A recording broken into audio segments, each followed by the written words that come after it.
6 ದಶಕಗಳ ಇತಿಹಾಸ ಹೊಂದಿರುವ ಪಾವಗಡ ಕೋಟೆಯಲ್ಲಿರುವ ಸುಲ್ತಾನ್ ಪತೇರಿ ಗರಡಿ ಮನೆ, ದಾಸ್ತಾನು ಮಳಿಗೆ, ಭೀಮನ ಹೊಂಡದ ಬಾಗಿಲು, ಅಡಿಗೆ ಮನೆ, ವೇಣುಗೋಪಾಲ ಸ್ವಾಮಿ ಬಾಗಿಲು, ಮಸೀದಿ, ಟಿಪ್ಪು ಡ್ರಾಪ್, ಒಳಮಹಡಿ ನೋಡೋಣ ಬನ್ನಿ.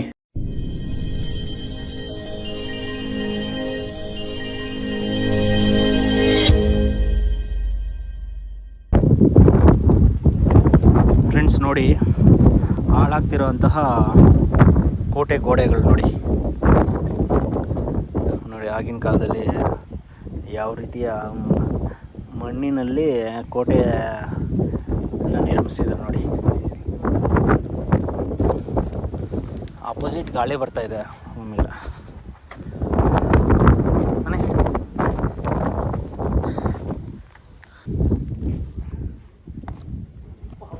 ಪೊದೆಯಲ್ಲಿ ದೂರ್ತಾವನೆ ಅಲೆಮಾರಿ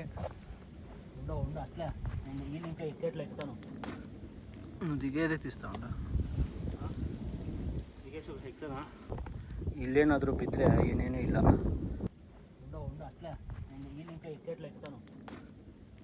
ಇಳಿಜಾರಲ್ಲಿ ನಿಧಾನ ಹೋಗೋಣ.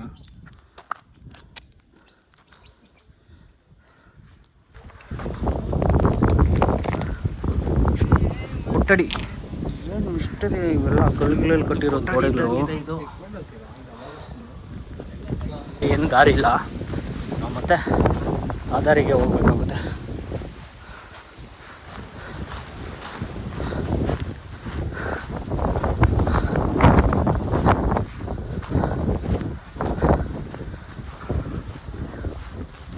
ನಾವೀಗ ಹೋಗ್ತಾ ಇರೋದು 9ನೇ ಬಾಗಿಲು, ಭೀಮನ ಹೊಂಡದ ಬಾಗಿಲು. ಈ ಕೋಟೆಗೆ ವರ್ಷ ಪೂರ್ತಿ ನೀರು ಪೂರೈಸುತ್ತಿದ್ದಂತಹ ಈ ಕೋಟೆಯ ಏಕೈಕ ಕೊಳ ಈ ಭೀಮನ ಹೊಂಡ ಆಗಿತ್ತಂತೆ. ಈಗ ಅಷ್ಟೊಂದು ಕ್ಲೀನ್ ಆಗಿಲ್ಲ, ತುಂಬಾ ಗಲೀಜ್ ಮಾಡಿಬಿಟ್ಟಿದ್ದಾರೆ. ಈ ಕಡೆಯಿಂದ ಹೋಗಿ ಬಂದ್ವಿ, ಮತ್ತೆ ಬಲಗಡೆ ಅಂತ ಒಂದು ರಸ್ತೆ ಇದೆ ಅಂತ ಹೇಳಿದ್ನಲ್ವಾ, ಅದಕ್ಕೆ ಹೋಗ್ತಾ ಇದ್ದೀವಿ. ಬೆಟ್ಟ ನೋಡಿದ್ರಾ ಹೇಗಿದೆ? ಬೆಟ್ಟ ಎಟ್ಲೊಂದು ಬೆಟ್ಟ చూసారా? ఫుల్ పైన గంట పోయారా? ఓకే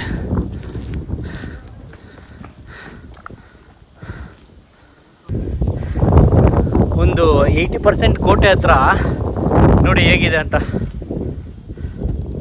ನೋಡಿ ಬುರದಾಕಾರದ ಬಂಡೆಗಳು. ಈ ಬಂಡೆಗಳು ಹೇಗಿದೆ ನೋಡಿ ಫ್ರೆಂಡ್ಸ್. ಇಲ್ಲಿ ಅಪ್ಪ, ಇಷ್ಟು ದೊಡ್ಡ ಬಂಡೆಗಳ ಹತ್ರ ಇದ್ದೀನಿ. ಒಂದ್ಸಲ ಆ ಬಂಡೆನ ಮುಟ್ಬಿಡೋಣ ಹೇಗಿದೆ ಅಂತ ನೋಡೋಣ. ದೊಡ್ಡ ಬಂಡೆ ಮುಟ್ಬಿಟ್ಟೆ ಫ್ರೆಂಡ್ಸ್ ನಾನು. ಪಾವಗಡದಲ್ಲಿ ಬಂದು ಬಂಡೆ ಮುಟ್ಟೋದು ಸಾಮಾನ್ಯದ ವಿಷಯ ಅಲ್ಲ, ಅದು ಬೆಟ್ಟದ ಮೇಲೆ ಬಂದು ನೋಡಿ. ಹಾಗೇ ಹೋಗ್ತಾ ಮುಂದೆ ನಮಗೆ 10ನೇ ಬಾಗಿಲು ಸಿಗುತ್ತೆ. ಇದು ಈ ಬೃಹದಾಕಾರದ ಕಲ್ಲು ಬಂಡೆಗಳ ಪಕ್ಕದಲ್ಲಿರುತ್ತೆ, ರೈಟ್ ಸೈಡು. ತೋರಿಸ್ತೀನಿ ಬನ್ನಿ. ಈ ಬಾಗಿಲಿಗೆ ಏನಾದರೂ ಹೆಸರು ನಿಮಗೆ ಗೊತ್ತಿದ್ದರೆ ನಾನು ಕಾಮೆಂಟ್ಸಲ್ಲಿ ತಿಳಿಸ್ಕೊಡಿ ಫ್ರೆಂಡ್ಸ್ ಯಾರಾದರೂ. ನನಗೆ ಇದ್ರ ಬಾಗಿಲು ಹೆಸರು ಗೊತ್ತಿಲ್ಲ. ಈ ಕೋಟೆ ಬಾಗಿಲಿಂದ ಒಳಗಡೆ ಬಂದಿದ್ದ ತಕ್ಷಣ ನಮಗೆ ಸಿಗೋದೆ ವಿಶಾಲವಾದ ಆವರಣ. ಮತ್ತು ಈಗ ಇಲ್ಲಿ ನೀರಿನ ಕೊಳ. ಹಾಗೆ ಮುಂದೆ ಹೋಗೋಣ ಬನ್ನಿ. ಹೀಗೆ ಹೋಗೋಣ. ರೈಟ್ ಇಲ್ಲಿ ತುಂಬ ಆರಾಮಾಗಿ ತೋರಿಸಿ, ಇಲ್ಲೊಂದು ಲೆಫ್ಟ್ ತೋರಿಸ್ತಾರೆ, ಇಲ್ಲಿಗೊಂದು ತೋರಿಸ್ತಾರೆ. ಮೇ ಬಿ ಇದು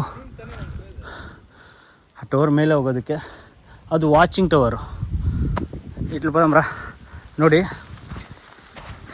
ಇಲ್ಲಿ ನೀರಿನ ಕೊಳ ಐತಲ್ಲ, ಇಲ್ಲಿ ಅಡುಗೆ ಮನೆ ಅಂತ ಹೇಳ್ತಾರೆ ನೋಡಿ. ಈಗ ನಾವು ಅಡುಗೆ ಮನೆಗೆ ಎಂಟ್ರಿ ಆಗ್ತಾಯಿದ್ದೀವಿ. ಅಡುಗೆ ಮನೆ ತುಂಬ ಚೆನ್ನಾಗಿ ಇತ್ತೇನೋ ಆ ಕಾಲದಲ್ಲಿ, ಈಗೆಲ್ಲ ಹಾಳು ಮಾಡಿದ್ದಾರೆ. ನಿಧಿಗಳರ್ ಅಂತಾರಲ್ಲ, ಅವರೆಲ್ಲ ಎಲ್ಲ ಕಡೆ ಹಳ್ಳ ಮಾಡಿಬಿಟ್ಟಿದ್ದಾರೆ. ಅವ್ರು ಸಾಕು ಫ್ರೆಂಡ್ಸ್ ನಾಶ ಮಾಡೋದಕ್ಕೆ. ಇನ್ನೂ ಒಂದಿದ್ರು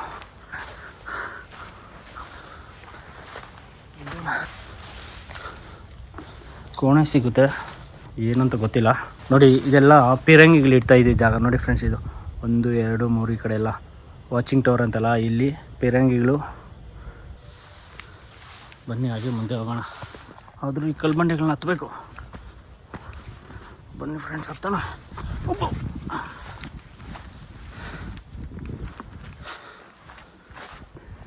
ಮಾಯಾವಿ ಮಾಯಾವಿ ಮಾಯ ಮಾಡು ನನ್ನ ಈ ಕಲ್ಬಂಡಿಗಳೊಳಗೆ.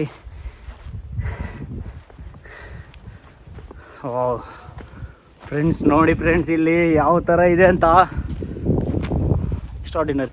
ಆಗಿನ ಕಾಲದಲ್ಲಿ ನೀರಿಗೋಸ್ಕರ ಯಾವ ಥರ ಪ್ಲ್ಯಾನಿಂಗ್ ಇತ್ತಂದರೆ ನೋಡಿ, ಎಲ್ಲ ಕಡೆ ಒಂದೊಂದು ಹೊಂಡ ನಿರ್ಮಿಸ್ಕೊಂಡು ಮಳೆ ಬಿದ್ದರೆ ಸಾಕಿಲ್ಲಿ ವರ್ಷ ಪೂರ್ತಿ ನೀರು ಸಿಗ್ತಾಯಿತ್ತು. ಆದರೆ ಇವಾಗ ಏನೂ ಇಲ್ಲ ನೋಡಿ. ಇದೊಂದು ಹೊಂಡ ಚೆನ್ನಾಗಿದೆ.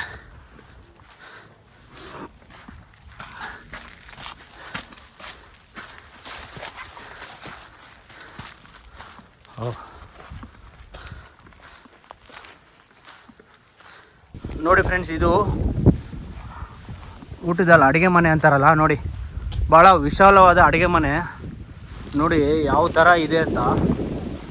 ಕಲ್ಲಲ್ಲಿ ಕಟ್ಟಿರೋಂತಹ ಅಡುಗೆ ಮನೆ ನೋಡಿ.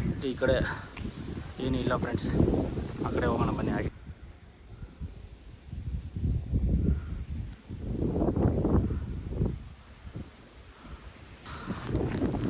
ಫ್ರೆಂಡ್ಸ್ ನೋಡಿ, ಈ ಕೋಣೆಗಳು ನೋಡಿದ್ರೆ ಮೇ ಬಿ ನನಗೆ ಅನಿಸುತ್ತೆ ಏನಾದರೂ ಆಹಾರ ಶೇಖರಣೆ ಮಾಡುವಂಥ ಕೊಠಡಿಗಳು ಆಗಿರ್ಬೋದು ನೋಡಿ. ಆ್ಯಕ್ಚುಲಿ ಇದು ಬಾಗಿಲಿರೋದಿಲ್ಲ, ಗೋಡೆ ಬಿದ್ದೋಗಿದೆ ಇದು ನೋಡಿ. ಇಲ್ಲೊಂದಿದೆ, ಈ ಥರ ಕಿಂಡಿಗಳಿರ್ತವೆ ಅಷ್ಟೇ. ಒಂದು ಕಿಂಡಿ, ಒಂದು ಕೋಣೆಗಳು ನೋಡಿದ್ರೆ. ಇದು ಏನಪ್ಪ ಅಂದರೆ ಗರಡಿ ಮನೆ. ಆಗಿನ ಕಾಲದ ಗರಡಿ ಮನೆಗಳು ಹೀಗೆ ಭಾಳ ಆಳವಾಗಿರ್ತವೆ ನೋಡಿ. ಅದಕ್ಕೆ ಯಾವುದೇ ರೀತಿ ಗಾಳಿ ಬೆಳಕಿಗೆ ಜಾಗ ಇರೋದಿಲ್ಲ. ಈ ಥರ ಒಂದೇ ಒಂದು ಕೊಂಡಿ ಇರುತ್ತೆ. ಇದು ಪಕ್ಕ ಗರಡಿ ಮನೆ ಅನ್ನಿಸ್ತಾ ಇದೆ ನನಗಂತೂ. ಹಾಗೆ ಗರಡಿ ಮನೆ ಸ್ವಲ್ಪ ಮುಂದೆ ಹೋದರೆ ನೋಡಿ, ಒಂದು ಮಸೀದಿ ಸಿಗುತ್ತೆ. ನಾವೀಗ ಬೆಟ್ಟದ ಒಂದು 90% ಮೇಲೆ ಇರ್ಬೋದು ನೋಡಿ. ಇಲ್ಲಿ ಒಂದು ಗರಡಿ ಮನೆ ನೋಡ್ಬೋದು, ಮತ್ತು ಆಹಾರ ಶೇಖರಣೆ ಮಾಡ್ತಿದ್ದಂಥ ಕೊಠಡಿಗಳನ್ನ ನೋಡ್ಬೋದು. ಇಲ್ಲಿ 1, 2, 3 ಕೊಠಡಿಗಳಿದ್ದಾವೆ. ಅದಕ್ಕೆ ಒಂದು ಚಿಕ್ಕದಾಗಿ ಕಿಂಡಿ ಮತ್ತು ಒಂದು ಬಾಗಿಲಿಗೆ ಒಂದು ಇತ್ತೇನೋ, ಆದರೆ ಗೊತ್ತಿಲ್ಲ, ಅದೆಲ್ಲ ಹಾಳಾಗ್ತಾಯಿದೆ. ಮತ್ತು ಇದು ಮಾತ್ರ ಪಕ್ಕ ಹೇಳ್ಬೋದು ಗರಡಿ ಮನೆ ಅಂತ. ಯಾಕಂದರೆ ಎಲ್ಲ ಗರಡಿ ಮನೆಗಳಲ್ಲಿ ಕೆಲವೊಂದು ಚಿಕ್ಕದಾಗಿ ಒಂದು ಕೊಂಡಿ ಇಳಿಯೋದಕ್ಕೆ ಮಾತ್ರ ಮಾಡಿರ್ತಾರೆ ನೋಡಿ. ಇಲ್ಲೊಂದು ಮಿಸ್ಟ್ರಿ ಇದೆ. ಏನಪ್ಪ ಅಂದರೆ ನಮ್ಮ ಹಿಂದೂ ದೇವಾಲಯ ಇಲ್ಲೊಂದು ನಾಶನೇ ಆಗಿದೆ ಅಂತಲೇ ಹೇಳ್ಬೋದು. ನಾಶ ಆಗಿದೆ ಅನ್ನೋದಕ್ಕಿಂತ ದೇವಾಲಯ ಕಾಣೆ ಆಗಿದೆ ಅಂತಲೇ ಹೇಳ್ಬೋದು. ಯಾಕಪ್ಪ ಹಾಗೆ ಹೇಳ್ತಾ ಇದ್ದೀನಿ ಅಂದರೆ, ಬ್ರಿಟಿಷರ ಕಾಲದ ಒಬ್ಬ ಲೇಖಕರು ಮತ್ತು ಒಂದು ರಿಪೋರ್ಟರ್ ಆದಂತಹ ಮೆಕೆಂಜಿ ಲೇಖನದಲ್ಲಿ ಉಲ್ಲೇಖ ಆಗಿರೋದು ಏನಪ್ಪ ಅಂದರೆ, ಇದು ಆಗಿನ ಕಾಲದ ಗೋಪಾಲ ಸ್ವಾಮಿ ದೇವಾಲಯ ಆಗಿತ್ತಂತೆ. ಆದರೆ ಈಗ ಟಿಪ್ಪು ಸುಲ್ತಾನ್ ವಶ ಆದಮೇಲೆ ಇದೊಂದು ಮಸೀದಿಯಾಗಿ ಮಾರ್ಪಡ್ತಂತೆ ನೋಡಿ. ನಾವು ಮುಂದೆಗಡೆ ನೋಡಿದರೆ ದೇವಾಲಯದ ಆಕಾರಗಳು, ಹಾಗೆ ಒಳಗಡೆ ಹೋಗಿ ನೋಡಿದ್ರೆ ನೋಡಿ, ಒಳಗಡೆ ಮಸೀದಿ ಇರುತ್ತೆ ನೋಡಿ. ಇದು ದೇವಾಲಯದ ಹೊರಾಂಗಣ. ಆ್ಯಕ್ಚುಲಿ ನಮಗೆ ಕಾಣಿಸುತ್ತೆ ಕಾಂಪೌಂಡ್ಗಳೆಲ್ಲ ಇದೆ ನೋಡಿ. ಈ ಸೈಡ್ ಇದೆ, ಈ ಸೈಡ್ ಇಲ್ಲ. ಇದರಿಂದ ನಾವು ಎಂಟ್ರಿ ಆದಾಗ ನಮಗೆ ಇಲ್ಲಿ ಗೋಪಾಲ ಸ್ವಾಮಿ ದೇವಾಲಯ ಇತ್ತಂತೆ. ಆದರೆ ಈಗ ಅದೇ ದೇವಾಲಯನ ಹಾಳು ಮಾಡಿ ಒಂದು ಮಸೀದಿ ಗೋಡೆ ರೀತಿಯಲ್ಲಿ ನಿರ್ಮಿಸಿರೋದು ಗೊತ್ತಾಗುತ್ತೆ. ಇದು ಏನು ತೋರಿಸುತ್ತಪ್ಪ ಅಂದರೆ, ಟಿಪ್ಪು ಮತ್ತು ಹೈದರಾಲಿ ವಶಪಡಿಸ್ಕೊಂಡಾಗ ಅವರ ಆಳ್ವಿಕೆ ಇಲ್ಲಿ ನಡೆದಿತ್ತು ಅಂತ ತೋರಿಸ್ಕೊಳ್ಳೋದಕ್ಕೋಸ್ಕರ ಈ ಥರ ಮಾಡಿರ್ಬೋದು. ಆದರೆ ಇದು ಮೇ ಬಿ ಸ್ಟೋರೇಜ್ ಹೌಸ್ ಆಗಿರ್ಬೋದು, ಇಲ್ಲ ಒಂದು ದೇವಾಲಯನೂ ಆಗಿರ್ಬೋದೇನೋ. ಆದರೆ ಈಗ ಒಂದು ಆಳದ ಒಂದು ವಾಚ್ ಟವರ್ ನೋಡಿ. ಇಲ್ಲೊಂದು ಗದಗದ ವಾಚಿಂಗ್ ಟವರು ನೋಡಿ. ಇಲ್ಲೊಂದು ವಾಚಿಂಗ್ ಟವರ್ ಇದೆ.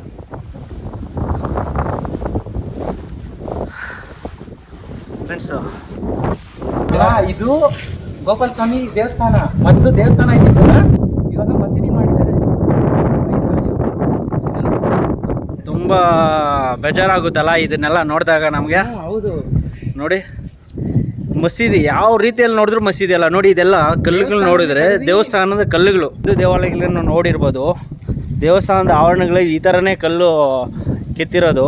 ಆದರೆ ನೋಡಿ, ಗೋಡೆಗಳು ಇದೇ ಥರ. ಕಾಂಪೌಂಡ್ ವ್ಯವಸ್ಥೆ ಇರ್ತಾಯಿತ್ತು ದೇವಸ್ಥಾನಕ್ಕೆ ನೋಡಿ. ಇಲ್ಲಿ ಕಾಂಪೌಂಡ್ ವ್ಯವಸ್ಥೆ ಇದೆ. ಆ್ಯಕ್ಚುಲಿ ನೋಡಿ ಇದೆಲ್ಲ ಕಾಂಪೌಂಡ್ ವ್ಯವಸ್ಥೆ. ಅದು ದ್ವಾರ ಬಾಗಿಲು, ಅದು ಗೋಪುರ ಅಂತಾರಲ್ವ, ಗೋಪುರ ದ್ವಾರ ಬಾಗಿಲು ಅದು ಹಾಗೇ ಇದೆ. ಹೇಳೋದಕ್ಕೆ ಒಂದು ಬೇಜಾರ ಅನಿಸುತ್ತೆ. ಯಾಕಪ್ಪ ಅಂದರೆ ಒಂದು ದೇವಾಲಯನೇ ಇಲ್ಲಿ ಕಾಣೆಯಾಗಿದೆ ಅಂದರೆ ನಂಬಲೇಬೇಕಾದ ಸಂಗತಿ. ಏನು ಮಾಡೋಕ್ಕಾಗಲ್ಲ. ಆಗಿನ ಕಾಲದಲ್ಲಿ ಆಯಾ ರಾಜರು ಅವ್ರಿಗೆ ತಕ್ಕಂತೆ ರಾಜಭಾರ ಮಾಡ್ತಿದ್ರು. ಸೊ ನೋಡೋಣ ಇನ್ನು ಏನೇನಿದೆ ಅಂತ ನಿಮಗೆ ವಿವರವಾಗಿ ಹೇಳ್ತೀನಿ ರೀ. ನೋಡಿ ಇದು ದೇವಾಲಯ ಅನ್ನಲ್ಲ, ಹಾಗೆ ಹೋದರೆ ನಮಗೆ ಟಿಪ್ಪು ಡ್ರಾಪ್ ಸಿಗುತ್ತೆ. ಅಂದರೆ ತಪ್ಪು ಮಾಡಿರುವಂತಹ ಕೈದಿಗಳನ್ನು ಮತ್ತು ಶತ್ರುಗಳನ್ನು ಈ ಬೆಟ್ಟದ ತುದಿಯಿಂದ ತಳ್ಳುತ್ತಿದ್ರಂತೆ. ಬನ್ನಿ ವಾಚಿಂಗ್ ಟವರ್ಗೆ ಹೋಗೋಣ. ಅದೇ ಕಾಣಿಸ್ತಿದೆ ವಾಚಿಂಗ್ ಟವರ್ಗೆ ಹೋಗೋಣ. ನಿಮಗೆ ಒಂದು ವಾಚಿಂಗ್ ಟವರು ತೋರಿಸ್ತೀನಿ ಬನ್ನಿ. ಪತೇರಿಗೆ ಬಂದಿದ್ದೀವಿ ಇವಾಗ. ನೋಡ್ತಾ ಇರ್ಬೋದು ಬೆಟ್ಟದ ಮೇಲಿನ ಪತೇರಿಯನ್ನು ನೋಡಿ. ಪಾವಗಡ ನೋಡಿ ಹೇಗಿದೆ ಅಂತ ಫ್ರೆಂಡ್ಸ್. ಬೆಟ್ಟದ ಮೇಲಿಂದ ಪಾವಗಡ ಎಲ್ಲ ಮನೆಗಳು ಇಷ್ಟಿಷ್ಟೇ.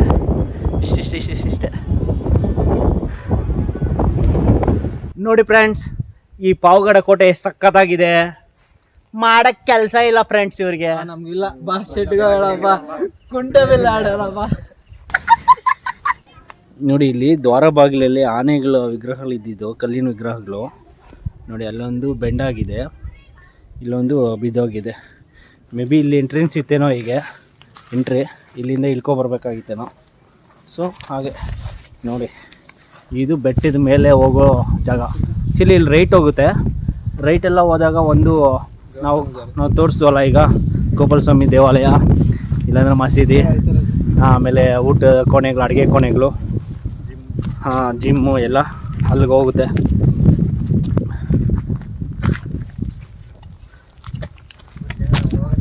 ಈಗ ನಾವು ಬೆಟ್ಟದ ಮೇಲೆ ಹತ್ತೋಣ ಬನ್ನಿ.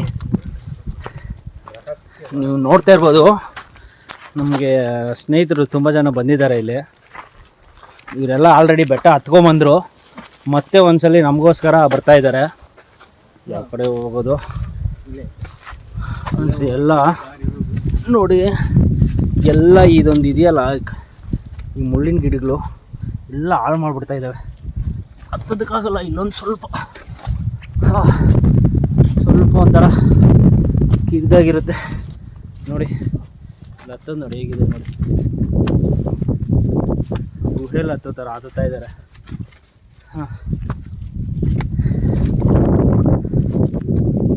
ಇದನ್ನ ಪುರಾತತ್ವ ಇಲಾಖೆಗಳೆಲ್ಲ ಇದ್ರ ಮೇಲೆ ಒಂದು ಸ್ವಲ್ಪ ಗಮನ ಹರಿಸಿ ಇದನ್ನು ಅಭಿವೃದ್ಧಿ ಪಡಿಸಿದ್ರೆ ಮುಂದಿನ ಪೀಳಿಗೆಗೆ ಸ್ವಲ್ಪ ಉಳ್ಕೊಳ್ಳುತ್ತೆ. ಈ ಮುಳ್ಳಿನ ಗಿಡಗಳು ಬೃಹದಾಕಾರ ಕೋಟೆಗಳನ್ನೇ ಬೀಳ್ಸೋ ಲೆವೆಲ್ಗೆ ಹೋಗಿದೆ. ಬನ್ನಿ ನಾವು ಗುಹೆ ಒಳಗೆ ಹೋಗ್ತಾ ಇರೋಣ, ನೋಡೋಣ ಬನ್ನಿ ಫ್ರೆಂಡ್ಸ್. ನೋಡಿ ನಾವೀಗ ಇಲ್ಲಿ ಅಂಡರ್ಗ್ರೌಂಡ್ ಅಂತ ಇಲ್ಲ, ಬೆಟ್ಟದ ಮೇಲೆ ಅಂಡರ್ಗ್ರೌಂಡು. ನಾವೀಗ ಅಂಡರ್ಗ್ರೌಂಡಲ್ಲಿ ಹೋಗ್ತಾ ಇದ್ದೀವಿ. ಏನಿದೆ ಅಂತ ನೋಡೋಣ ಬನ್ನಿ. ಅದು ಬೇರೆ ಇಲ್ಲಿ ಕರಡಿ ಚಿರತೆಗಳೆಲ್ಲ ಇರ್ತವೆ ಅಂತ ಹೇಳ್ತಾರೆ. ನೋಡೋಣ ಒಂದ್ಸಲಿ ಟಾರ್ಚಿಗಳು ಹಾಕ್ಬಿಟ್ಟು ಹೋಗೋಣ. ಭಯ ಆಯ್ತೈತಣ್ಣ, ಏನೋ ಒಂಥರ ಐತೆ. ಫ್ರೆಂಡ್ಸ್ ಇಷ್ಟೊಂದು ಮಿಸ್ಟ್ರಿ ಇದು. ಏನಾದರೂ ಇಲ್ಲಿ ಇತ್ತಂದರೆ ಅಷ್ಟೇ. ಏನಾದರೂ ಬ್ಯಾಟಲ್ಸ್ ನೋಡಿ ಚಿಕ್ಕದಾಗಿ ಇಳಿಬೇಕು. ಆದರೂ ಧೈರ್ಯ ಮಾಡಿ ಹೋಗ್ತಾ ಇದ್ದೀವಿ ಒಳಗಡೆ. ಎಲ್ಲ ಮಹಡಿಗಳು ಫ್ರೆಂಡ್ಸ್ ಇದು. ವಾವ್, ಗಾಳಿ ಬೆಳಕಿಗೆ ಒಂದೇ ಒಂದು ಕಿಂಡಿ. ಅದಾದಮೇಲೆ ಇದೆಲ್ಲ ವಸತಿ ಗೃಹಗಳನ್ನೋ ಥರ ಇವೆಲ್ಲವೇ ನೋಡಿ. ರಾಜರು ಆ ಕಾಲದಲ್ಲಿ ಮೋಸ್ಟ್ಲಿ ಇಲ್ಲೇ ವಾಸ ಆಗಿರ್ಬೋದು ಫ್ರೆಂಡ್ಸ್. ನೆಲಮಹಡಿ, ಇಟ್ಟಿಗೆಯಿಂದ ಕಟ್ಟಿರೋ ನೆಲಮಹಡಿ ಇದು. ತಂಪಾಗಿ ಯಾವುದೇ ರೀತಿಯಲ್ಲಿ ಅಭಯ ಅನ್ಸೋದಿಲ್ಲ. ಅದಕ್ಕೋಸ್ಕರ ಈ ನೆಲಮಹಡಿನೂ ನೋಡಿ ಹೇಗಿದೆ. ಆದರೆ ಈಗ ಹುಡುಗರಿಗೋಸ್ಕರ ಕೊಠಡಿಗಳಾಗೋಗಿದ್ದಾವೆ ನೋಡಿ ಫ್ರೆಂಡ್ಸ್. ಇಲ್ಲಿ ವೇಸ್ಟ್ ಪೇಪರ್ಗಳು ಮತ್ತು ಪೇಪರ್ಗಳು ಎಲ್ಲ ಹಾಕಿದ್ದಾರೆ ನೋಡಿ. ಇಲ್ಲಿ ಯಾರು ಅಡುಗೆ ಮಾಡ್ಕೊಂಡು ಬೇರೆ ತಿಂದಿದ್ದಾರೆ ಇಲ್ಲಿ ಮಹಾನ್ ಭಾವರು. ಯಾರು ಅಂತಲೇ ಗೊತ್ತಿಲ್ಲ ನಮಗೆ. ಬನ್ನಿ ಹೊರಗಡೆ ಹೋಗೋಣ. ವಾವ್, ಮಿಸ್ಟರಿಗಳಲ್ಲಿ ಒಂದು ಹಿಸ್ಟರಿ ಫ್ರೆಂಡ್ಸ್ ಇದು ನೋಡಿ. ಆಗಿನ ಕಾಲದ ಕಲೆಗಾರನಿಗೆ ಒಂದು ಸಲಾಮ್. ನೋಡಿ ಹೇಗಿದೆ. ಇಲ್ಲೊಂದು ಒಳಗಡೆ ಕೋಣೆ ಇದೆ ಅಂತಲೇ ಯಾರಿಗೂ ಜಾಸ್ತಿ ಗೊತ್ತಾಗೋದಿಲ್ಲ. ಆ ಥರ ಕೋಣೆ ಇಲ್ಲಿದೆ ಅಂದರೆ ಸೂಪರ್. ಹುಡುಗರು ಬರ್ತಾ ಇದ್ದಾರೆ ಇಲ್ಲಿ ನೋಡಿ.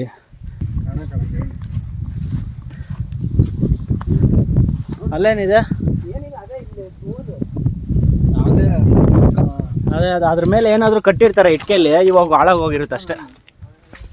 ನಾವೀಗ ಈ ಕೋಟೆಯ ಬಹಳ ಅಗಲವಾದ ಮತ್ತು ದೊಡ್ಡದಾದ ಪತೇರಿ ವಾಚಿಂಗ್ ಟವರ್ಗೆ ಹೋಗ್ತಾ ಇದ್ದೀವಿ.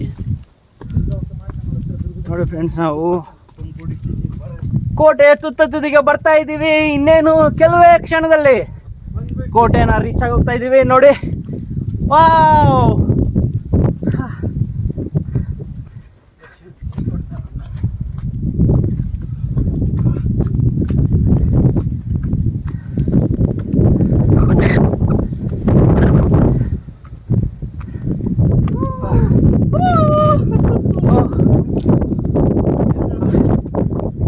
ಗಾಳಿ ತಳ್ತಾ ಇದೆ ಫ್ರೆಂಡ್ಸ್. ಏನು ತಂಪಾದ ಗಾಳಿ ಗೊತ್ತಾ? ಯಪ್ಪ ಸೂಪರ್ ವಾತಾವರಣ ಇದು. ಏನು ಗುರು ಈ ಥರ ವೆದರ್ ಇದು. ಫ್ರೆಂಡ್ಸ್ ನೋಡಿ, ಕೋಟೆ ಟಾಪ್ಗೆ ಬಂದ್ಬಿಟ್ವಿ. ಇದೇ ನೋಡಿ ಇದು ಟಾಪ್. ನೋಡಿ ಪಾವಗಡದ ಬೆಟ್ಟದ ಮೇಲೆ ಇದ್ದೀವಿ. ನೋಡಿ ಇಲ್ಲಿ 3029 ಅಡಿ ಎತ್ತರದಲ್ಲಿ ನಾವಿದ್ದೀವಿ ಈಗ. ಇದು ಪಾವಗಡ ಬೆಟ್ಟದ ತುದಿ. ನೋಡಿ ಪತೇರಿ, ದೊಡ್ಡದ ಪತೇರಿ. ನೋಡಿ ನಾವು ವ್ಯೂ ನೋಡೋದಾದರೆ ನೋಡಿ, ವ್ಯೂ ನೋಡಿ ಹೇಗಿದೆ.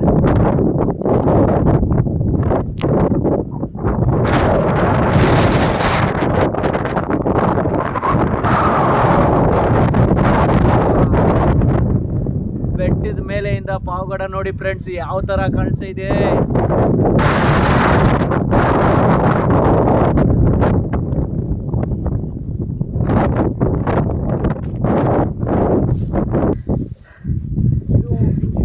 ಬನ್ನಿ ಒಂದು ರೌಂಡ್ ತೋರಿಸಿ ನಿಮಗೆ. ಬರ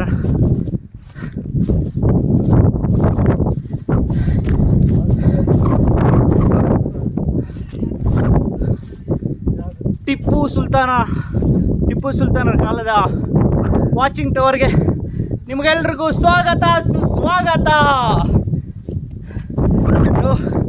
ನಾವು ಪಾವಗಡ ಬೆಟ್ಟದ ಕಟ್ಟ ಕಡೆಯ ಬೆಟ್ಟದ ಮೇಲೆ ಇದ್ದೀವಿ ನೋಡಿ. ಇದೇ ಎಂಡು. ಇದಕ್ಕೆ ಮೇಲೆ ಏನಿಲ್ಲ ಫ್ರೆಂಡ್ಸ್, ಇದಕ್ಕೆ ಮೇಲೆ ಆಕಾಶನೇ. ನೋಡಿ ಈ ಸ್ಥಳದ ಬಗ್ಗೆ ಮಾಹಿತಿ ನಿಮಗೆ ಹೇಳೋದಾದರೆ, ಇದು ಒಂದು ನಮಾಜ್ ಮಾಡೋ ಜಾಗ ಅಂತ ಹೇಳ್ತಾರೆ. ಅಂದರೆ ಇಲ್ಲಿ ನೋಡಿ, ಇಲ್ಲಿ ಆವರಣ ಎಷ್ಟು ವಿಶಾಲವಾಗಿದ್ದು, ಇಲ್ಲಿ ಹಾಗೆ ಒಂದು ಟಿಪ್ಪು ಮತ್ತು ಹೈದರಾಲಿ ಕಾಲದಲ್ಲಿ ಇಲ್ಲಿ ನಮಾಜ್ ಮಾಡ್ತಾಯಿದ್ರು ಅಂತ ಹೇಳ್ತಾರೆ. ಇದು ಟವರ್ ಅಂತಿದೆಯಲ್ಲ, ಇದು ಇಲ್ಲಿಂದ ಯಾವುದೇ ಒಂದು ಫ್ಲ್ಯಾಗ್ ಹರಿಸಿದ್ರು, ಒಂದು ಲೈಟ್ ಹಾಕಿದ್ರು, ಇಡೀ ಪಾವಗಡ ಮತ್ತು ಇಡೀ ತುಮಕೂರಿಗೆ ಗೊತ್ತಾಗ್ತಾಯಿತ್ತಂತೆ. ಬೇರೆ ರಾಜ್ಯದಿಂದ ಯಾರಾದರೂ ಸೈನಿಕರು ದಾಳಿ ಮಾಡ್ತಾರೆ ಅಂತ ಇಲ್ಲಿನ ಸೈನಿಕರು ನೋಡಿ ಫ್ರೆಂಡ್ಸ್ ಹೇಗೆ ಕಾಯ್ತಾ ಇದ್ದಾರೆ. ನೋಡಿ ಇಲ್ಲಿನ ಸೈನಿಕ ನೋಡಿ ಹೇಗೆ, ಸೈನಿಕರ ಕೊಠಡಿ. ಸೈನಿಕರ ಮುಖ ಒಂದ್ಸಲಿ ನೋಡ್ಕೊಂಬಿಡಿ. ಹಾಗೆ ವಾಚಿಂಗ್ ಟವರ್ ನೋಡ್ಬಿಡಿ. ಅವ್ರು ನೋಡ್ತಾ ಇರೋ ಪ್ಲೇಸ್ ನೋಡಿ, ಕೆಳಗಡೆ ಗೋಪಾಲ ಸ್ವಾಮಿ ದೇವಾಲಯ ಅಂತ ಹೇಳಲ್ವಾ, ಅದು ಇಲ್ಲಿಂದ ಕಾಣಿಸುತ್ತೆ.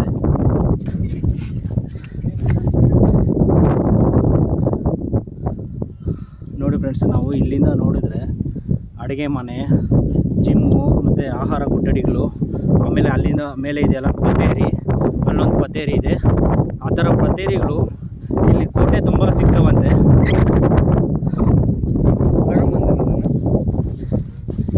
ಎಷ್ಟು ಚೆನ್ನಾಗಿ ಮೇಲೆ ಕಟ್ಕೊಂಡಿದ್ದಾನೆ ನೋಡಿ. ಇಲ್ಲೆಲ್ಲ ಅವರು ನಮಾಜ್ ಮಾಡೋದಕ್ಕೆ ಒಳ್ಳೆ ಪ್ಲೇಸ್ ಫ್ರೆಂಡ್ಸ್. ಅದು ನೋಡಿ ಯಾವ ಥರ ಮಾಡ್ಕೊಂಡಿದ್ದಾರೆ. ಒಂದು ಏಕಶಿಲಾ ಬೆಟ್ಟದ ಮೇಲೆ ನೆನೆಸ್ಕೊಂಡಿದ್ದಾರೆ ಅಂದರೆ ಅವ್ರಿಗೊಂದು ಸಲಾಮೆ ಹೇಳ್ಬೋದು ನೋಡಿ. ಅದ್ರ ಪಕ್ಕದಲ್ಲಿ ನೋಡಿ ಇದೇನಿಲ್ಲ, ಇದು ಬಾವುಟ ಆರಿಸ್ತಾ ಇದರಲ್ಲಿ. ಆಮೇಲೆ ಕೆಳಗಡೆ ನೋಡಿ, ಇಲ್ಲಿ ಕಲ್ಯಾಣಿ ಇಲ್ಲಿನ ಕಲ್ಯಾಣಿ ಏನಕ್ಕಪ್ಪ ಅಂದರೆ ಅವರು ಇಲ್ಲಿ ನಮಾಜ್ ಮಾಡಿದಾದಮೇಲೆ ಇಲ್ಲಿ ಬಂದು ಅವ್ರ ಕೈಕಾಲು ತೊಳ್ಕೊಳ್ಳೋದಕ್ಕೆ ಪ್ಲೇಸ್ ಅಂತಾರೆ. ಅದು ಇಷ್ಟೊಟ್ಟಿಗೆ ನನಗೆ ನಿಜಾನ ಏನೋ ಗೊತ್ತಿಲ್ಲ. ಆದರೆ ಬ್ರಿಟಿಷರ ಕಾಲದ ಮೆಕನ್ಜಿ ಅವರ ರಿಪೋರ್ಟಲ್ಲಿ ಇದೆಲ್ಲ ಉಲ್ಲೇಖ ಇದೆ ನೋಡಿ.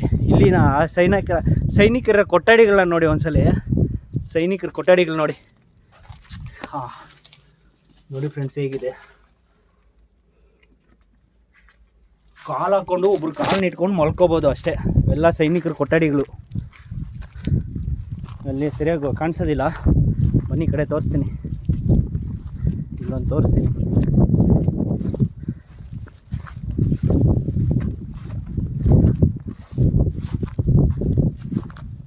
ಒಳಗೆ ಏನಿಲ್ಲ.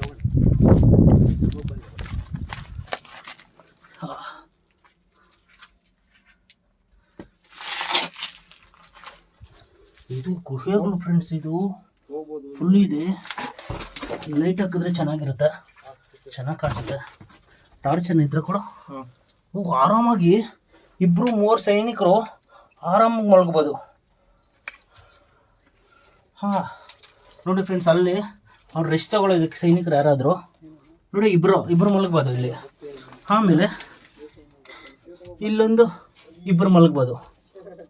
ಹೋ ತುಂಬ ಚೆನ್ನಾಗಿ ಮಾಡಿದ್ದಾರೆ. ಹಾಗೆ ಆಚೆ ಹೋಗೋಣ.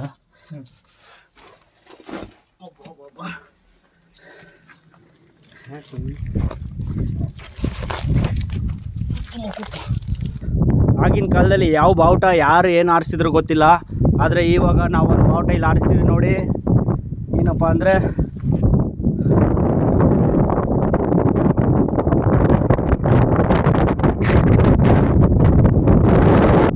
ವಂದೇ ಮಾತರಂ, ಜೈ ಕರ್ನಾಟಕ ಮಾತೆ. ಹೋಗೋಣ. ಆಯಿತು.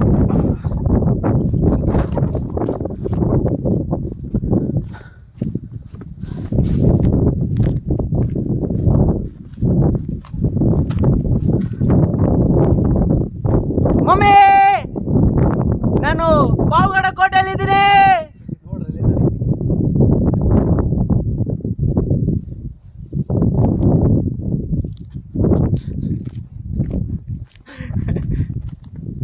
ನೋಡಿ ಬೆಟ್ಟದ ತುತ್ತ ತುದಿ. ಹೀಗೆ ನೋಡ್ತಾ ಇರಿ. ನನ್ನ ವಿಡಿಯೋ ನಿಮಗೆ ಇಷ್ಟ ಆದರೆ ಲೈಕ್ ಮಾಡಿ, ಶೇರ್ ಮಾಡಿ, ಮತ್ತು ಎಲ್ಲರೂ ಸಬ್ಸ್ಕ್ರೈಬ್ ಮಾಡೋದು ಮಾತ್ರ ಮರಿಬೇಡಿ.